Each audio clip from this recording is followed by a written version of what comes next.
বাজাজ সিরিজের এই 125 সিসির ডিসকভার গাড়িটা 1 লিটারে কিভাবে 80 কিলোমিটার চালানো যায় সেই টিপস আপনার। বাজাজ সিরিজের ডিসকভার 125 সিসি গাড়ি। এবার আসেন মূল প্রক্রিয়াটা দেখাই।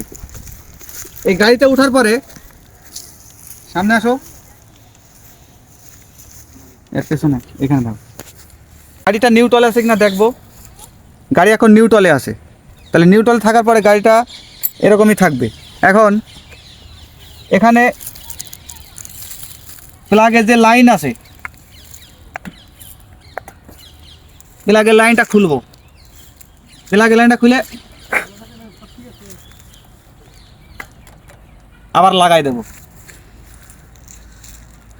লাগাই দেওয়ার পরে এই গাড়িটা এখন আরো একটু কাজ করাবো, তাইলে 1 লিটারে 80 কিলো যাবে। এইভাবে গাড়ি থেকে নামা লাগবে, নেমে গাড়িটা এইভাবে ঠেলা শুরু করা লাগবে। স্টার্ট নাটে ঠেলা শুরু করা লাগবে, তাহলে 1 লিটারে আপনার 80 থেকে 90 কিলোমিটার যাবে। ঠিক আছে।